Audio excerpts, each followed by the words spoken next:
July 1968, Kowloon, Hong Kong. 7 men were inside that room, and only one of them would later agree to speak on record. His name was Chan Wai-man. He insisted, even decades later, that what happened that night was never meant to leave those walls. There was no audience, no cameras, no official record.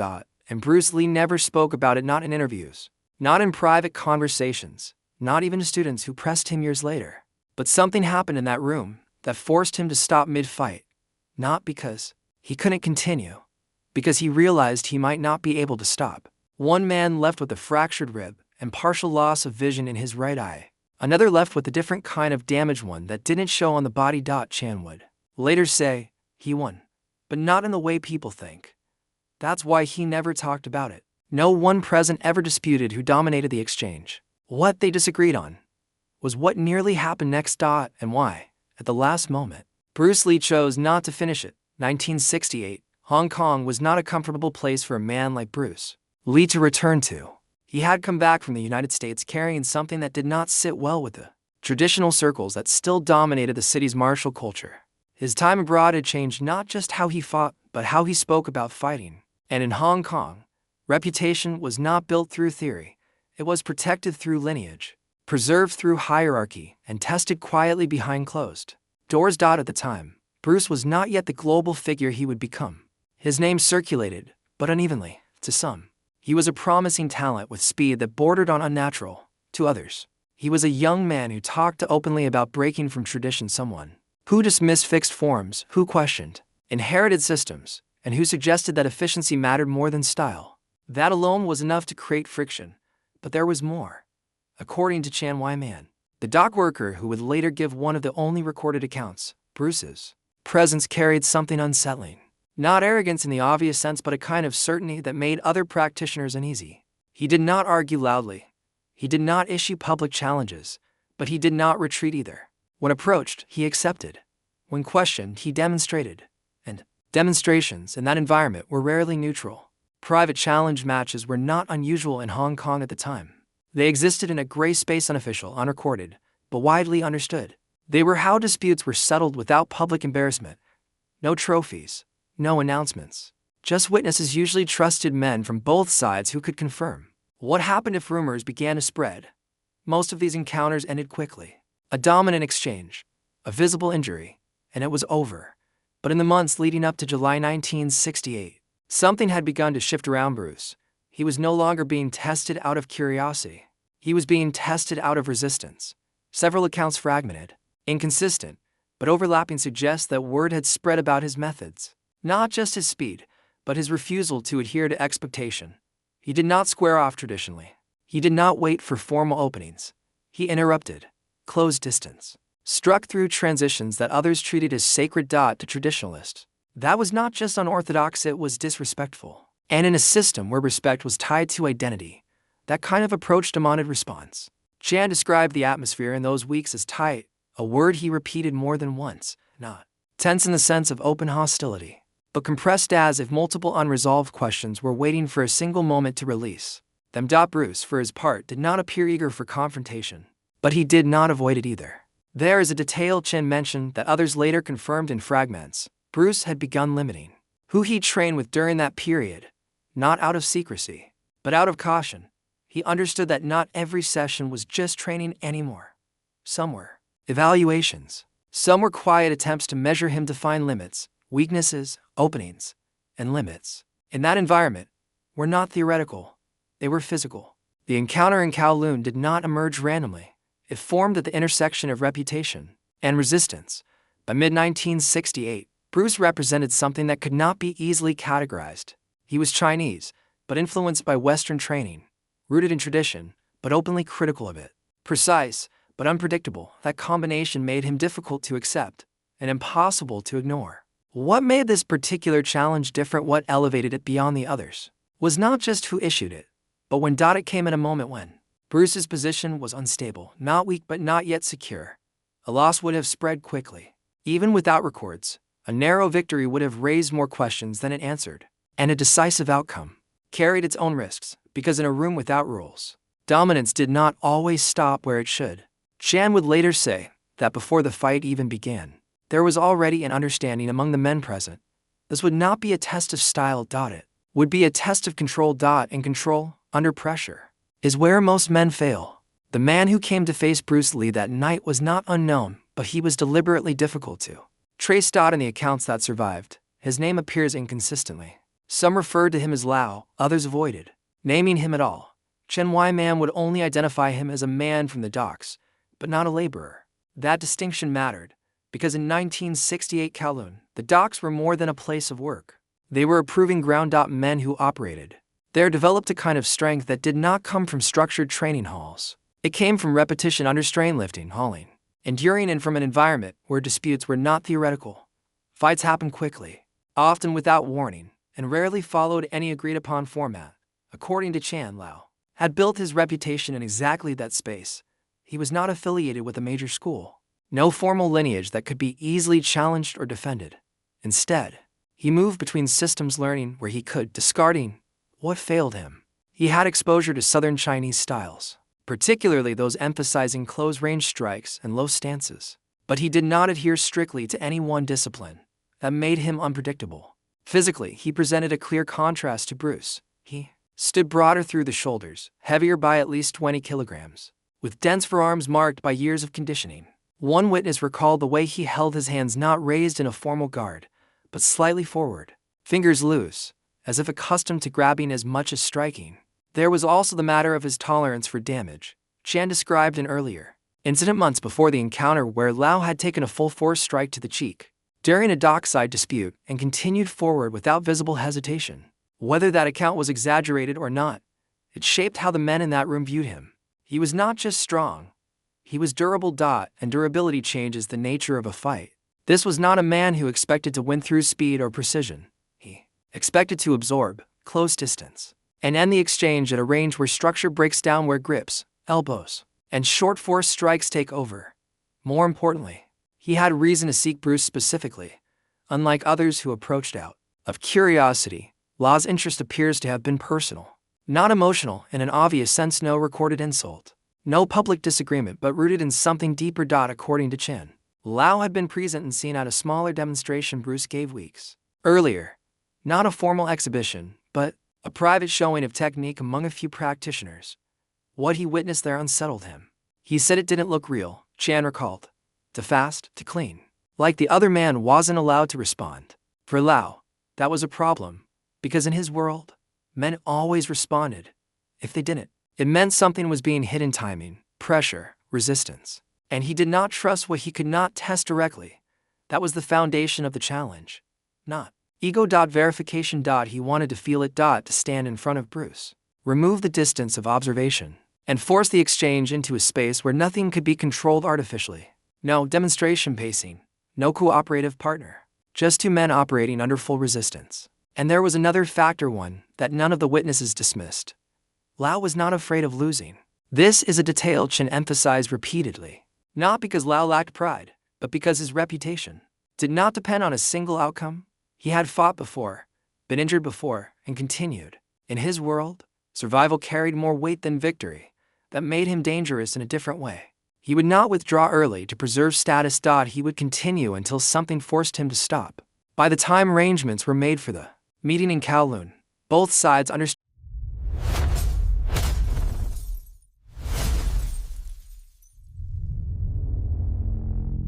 what was at stake for Bruce. It was not just a test of skill, it was a confrontation with the type of opponent his methods were designed to address, but not always practiced against under full resistance. For Lau, it was a direct challenge to something he did not yet believe in. Speed. Interception. Control before contact. In theory, Bruce's approach should have neutralized a man like him.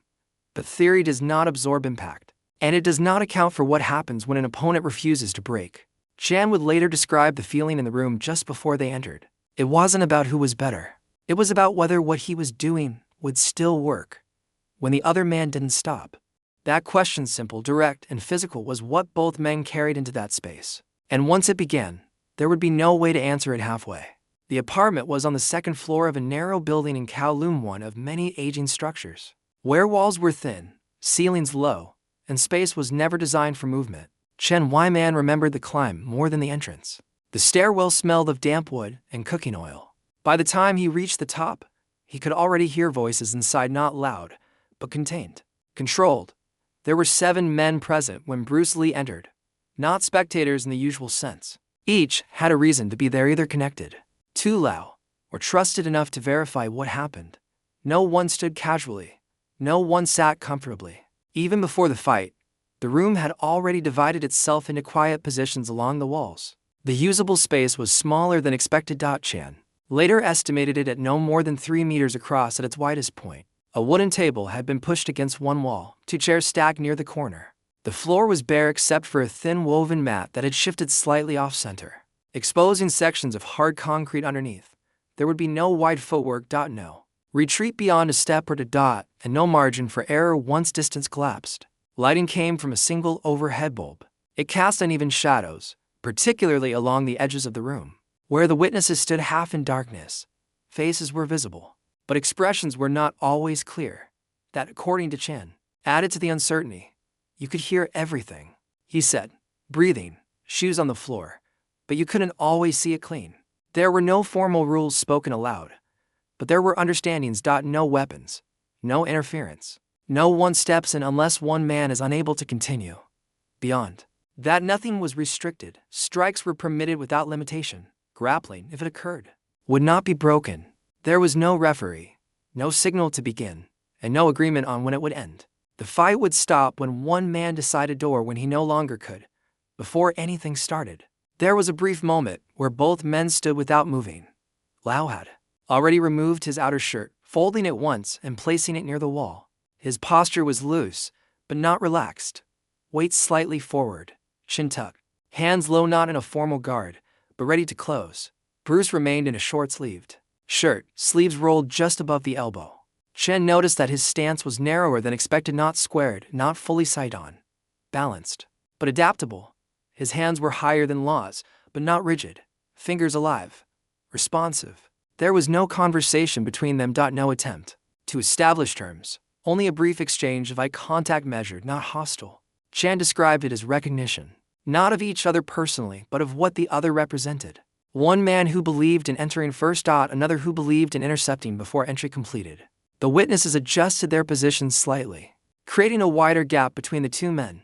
No one spoke. Even the small movements, shifting weight, clearing a throat, seemed restrained, as if any unnecessary sound might disrupt something already fragile.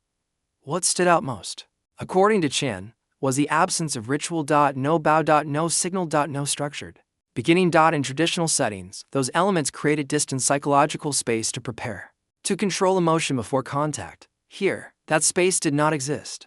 The fight could begin at any moment. And that uncertainty carried its own pressure. Bruce exhaled once, slow, controlled. Not a display, not exaggerated, just enough to release tension without losing awareness. Lau did not mirror it. He remained still, eyes fixed, as if waiting for the smallest shift. Seconds passed longer than expected. Then something changed. Not a movement at first, but a decision. Chen could not later say who committed to it first, only that the distance between them closed faster than anyone in the room anticipated. No signal marked the start, only the sudden absence of space. And once that space was gone, there was no way to restore it. Chen Wyman would later insist that the fight did not begin with a strike. It began with movement small enough that 2 of the men in the room missed it entirely. Bruce Lee shifted first, not forward in a committed step, but a subtle adjustment of lead foot and shoulder line, just enough to change the angle between them. It was not aggressive. It was preparatory. Lau reacted immediately, not because the movement threatened him, but because it confirmed something. Bruce was not going to wait.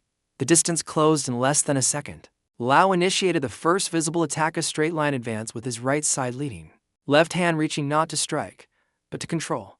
His fingers opened as he stepped in, aiming to seize or disrupt Bruce's lead arm before any clean strike could form. It was a practical decision. At that range, against a faster opponent, removing structure mattered more than landing the first blow, but the timing did not hold. Bruce's response came inside the movement, not after it. As Lau's lead hand extended, Bruce intercepted not with a block in the traditional sense, but with a short, direct deflection that redirected the arm just off its intended line. At the same moment, his rear hand traveled forward, not wide, not telegraphed, but in a straight path toward Lau's center.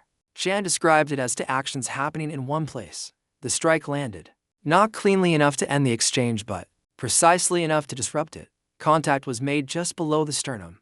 Not a full extension punch, but a compact impact delivered before Law's structure had fully settled. The effect was immediate, not dramatic, but enough to break rhythm. Lau did not step back. He absorbed it.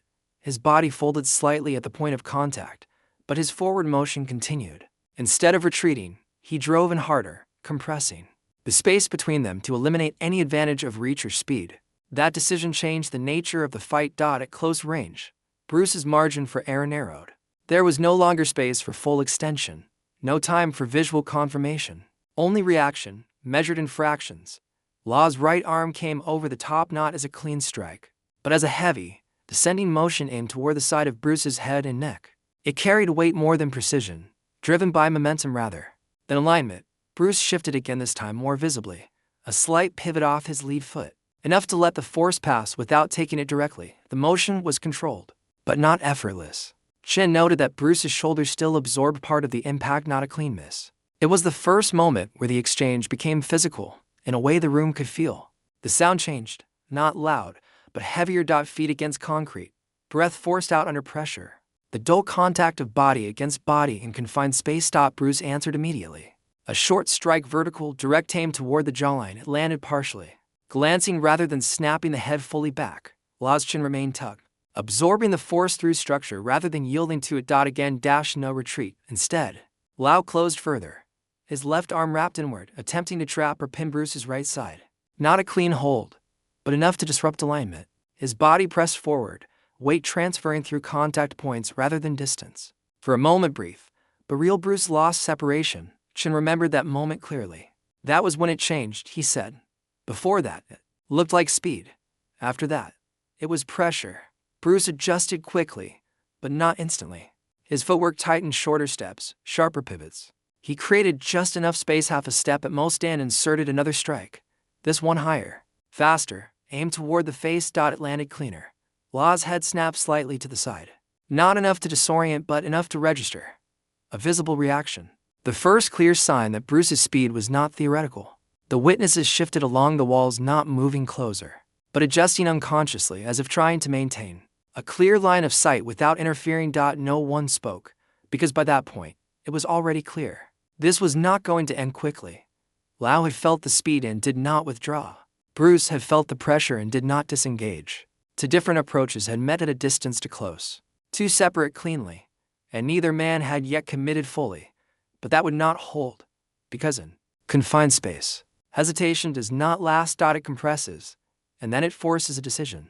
The shift did not happen all at once. It built incrementally, almost quietly, until the room itself seemed smaller than before. After the initial exchange, Bruce Lee adjusted his distance with greater urgency. The earlier precision was still there, but now it was compressed, shorter motions, tighter angles, less margin for correction. He was no longer testing reactions. He was managing pressure. Lau, for his part, had already accepted what the first moments had shown him. Speed alone would not be avoided. So he stopped trying. Instead, he leaned into what he understood: contact, weight, disruption. He drove forward again, this time without hesitation. The next collision was heavier. Law's shoulder made contact first. Not cleanly, but with enough force to displace Bruce's balance half a step backward. It was the first time Bruce gave ground in a visible way. Not a loss of control, but a concession to force. He was managing pressure. Lau, for his part, had already accepted what the first moments had shown him. Speed alone would not be avoided. So he stopped trying. Instead, he leaned into what he understood: contact, weight, disruption. He drove forward again, this time without hesitation. The next collision was heavier. Law's shoulder made contact first. Not cleanly, but with enough force to displace Bruce's balance half a step backward. It was the first time Bruce gave ground in a visible way. Not a loss of control, but a concession to force. And Lau followed it immediately. A short strike, tight, rising, caught Bruce along the lower ribs. Not a full power blow, but delivered at close range, where structure mattered more than distance. The sound was dull, contained. Bruce exhaled sharply. It was brief, controlled, but unmistakable. Chan would later say that this was the moment the room changed. Before that, we were watching a fight, he said. After that, we were watching damage. Bruce did not step away. Instead, he responded inside the space. A rapid sequence, 3 movements, too fast for most in the room to separate clearly. The first redirected Lau's forward arm, the second created a fraction of space. The third, a straight-line strike, landed with greater clarity than any before it. This time, Lau reacted.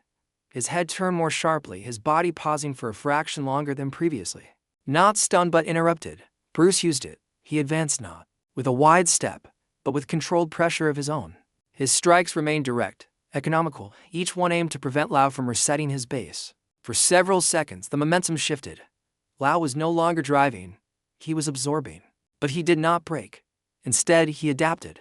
Rather than meeting strikes head-on, he began angling his body, allowing some impacts to glance, others to compress through muscle rather than bone. At the same time, he closed distance again, not recklessly, but with calculation. Then came the moment that none of the witnesses described the same way, but all agreed on its effect. Lau committed fully.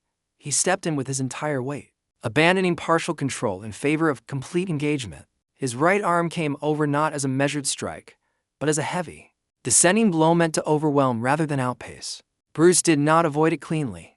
He turned, but not enough.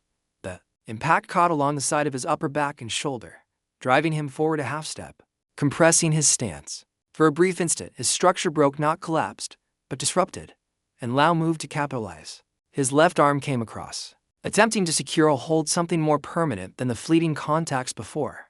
If it locked in, the exchange would shift entirely. That was the closest point, not to defeat, but to loss of control. Bruce reacted with urgency that had not been visible until then.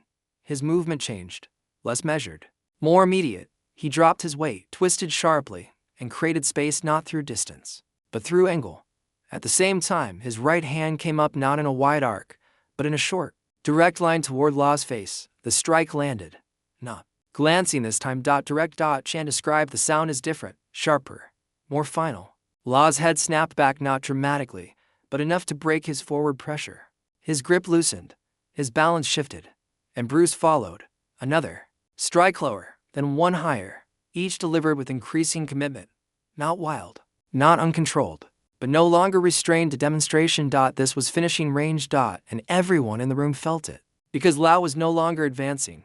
He was being driven step by step backward, until his heel caught the edge of the mat, and then the concrete. Beyond it, his guard rose higher, now not to attack, but to protect. His reactions slowed, not from lack of will, but accumulation. Damage had begun to register. Bruce closed the final distance. One more clean opening presented itself. Lau's head turned slightly, just enough. The line was there. Clear. Unobstructed. At that range, with that positioning, the outcome was no longer uncertain. A full force strike delivered without restraint would have ended it, not the exchange. The man, Chan, was closest to that moment. He said. Bruce's hand moved, then stopped, not pulled back. In fear. Not hesitated. In confusion. Stop. Mid. Intent. Just short of full extension. Long enough for Lau to remain standing. Long enough for the room to realize what had almost happened. Bruce stepped back. Only half a step, but it was enough to break the sequence. The momentum ended there. No final strike. No collapse. Just a sudden absence of continuation. Lau did not counter. He did not advance. He remained where he was, breathing harder now. One hand slightly lower than before. His right eye beginning to narrow under swelling that had not been visible seconds earlier. Neither man spoke, but the decision had been made, and everyone in that room understood it. Not as victory, but as restraint at the edge of something irreversible. For several seconds after it ended, no one moved. Not out of uncertainty, but because the body does not immediately understand when danger has stopped. Bruce Lee had already stepped back, his posture no longer advancing. His hands lowered but not fully relaxed. His breathing was controlled, but heavier than before. There was a visible tightness through his ribs where the earlier strike had landed. Subtle, but present. Across from him, Lau remained upright. That alone surprised some of the men in the room. His stance had changed, not collapsed. Not unstable, but altered. His weight had shifted slightly to one side, his guard uneven. The swelling around his right eye had begun to close the lid halfway. When he inhaled, there was a faint hesitation, as if one side of his chest resisted expansion. Chan would later learn that a rib had been fractured during the exchange. Not immediately obvious, the kind of injury that reveals itself after movement stops. But in that moment, Lau did not fall. He looked at Bruce directly, without aggression, without challenge. And then, slowly, he lowered his hands. It was not submission. In the formal sense. It was acknowledgement. No words followed. Not from him. Not from Bruce. One of the men along the wall shifted first just enough to break the stillness. Another exhaled audibly as if he had been holding it the entire time. The tension in the room did not disappear, but it loosened. The fight was over. But what remained was not resolution. It was weight. Bruce turned slightly away, not toward the exit immediately, but enough to create distance without appearing to withdraw. His right hand flexed once, briefly, as if releasing something still held in tension. Chen noticed that. It wasn't his body that changed, he said later. It was his face. Just for a moment. Not relief. Something closer to recognition of what had nearly happened. No one declared a winner. They did not need to. The outcome was understood. Lau had been driven back, damaged, unable to continue forward. Bruce had controlled the exchange, dictated its pace, and held the final opening. But that was not what stayed with the witnesses. What stayed was the interruption. That final moment when continuation was possible, expected even, and did not occur. Lau moved first, not toward Bruce, but toward the wall where his shirt had been placed. His steps were steady, though slower now. When he bent to pick it up, his left hand pressed briefly against his side, instinctive, protective. No one commented. No one assisted. Respect, in that room, meant allowing a man to manage his own condition. Bruce waited. Not watching directly, but aware. When Lau straightened again, he did not look back immediately. He put on his shirt with deliberate movement, each action measured, as if testing what still functioned without pain. Only then did he glance once more toward Bruce. A short nod. Nothing more. Bruce returned it, equally brief. No words were exchanged between them then, and none would be recorded later. Within minutes, the room began to empty. One by one, the witnesses left, not hurriedly, but without lingering. Conversations, if they happened, took place outside, away from the space where the exchange had occurred. Chen remained slightly longer than the others, long enough to see Bruce sit down. For the first time since it ended, he did not collapse into the chair. He lowered himself carefully, elbows resting on his knees, head angled downward, not in exhaustion, but in thought. There was no celebration. No visible satisfaction, only a kind of internal accounting. He wasn't thinking about winning, Chen said. He was thinking about how close it came in the days that followed. Nothing about the encounter was made public. No story circulated through the usual channels. No exaggerated retellings appeared in training halls. Those who had been present spoke little, and when they did, details were limited, partly out of respect, partly out of uncertainty, because what they had witnessed did not fit cleanly into the narratives they understood. Bruce continued training. But, according to fragments from those who worked with him afterward, something had shifted. His emphasis on control became sharper, not just in technique but in application, timing, distance. And interception remained central, but there was increased attention to what happened after contact, how quickly escalation could occur, how narrow the margin was between dominance and irreversible harm. The encounter had not changed what he believed. It had clarified what it required. Loss condition, according to Chan, stabilized within weeks. The eye recovered partially, the rib healed. There were no reports of lasting impairment that prevented him from working. But he did not seek another challenge, and he did not dispute the outcome. Years later, when asked indirectly about that period, Bruce would speak in general terms about control, about the responsibility that came with efficiency. Never about that night. Never about that room.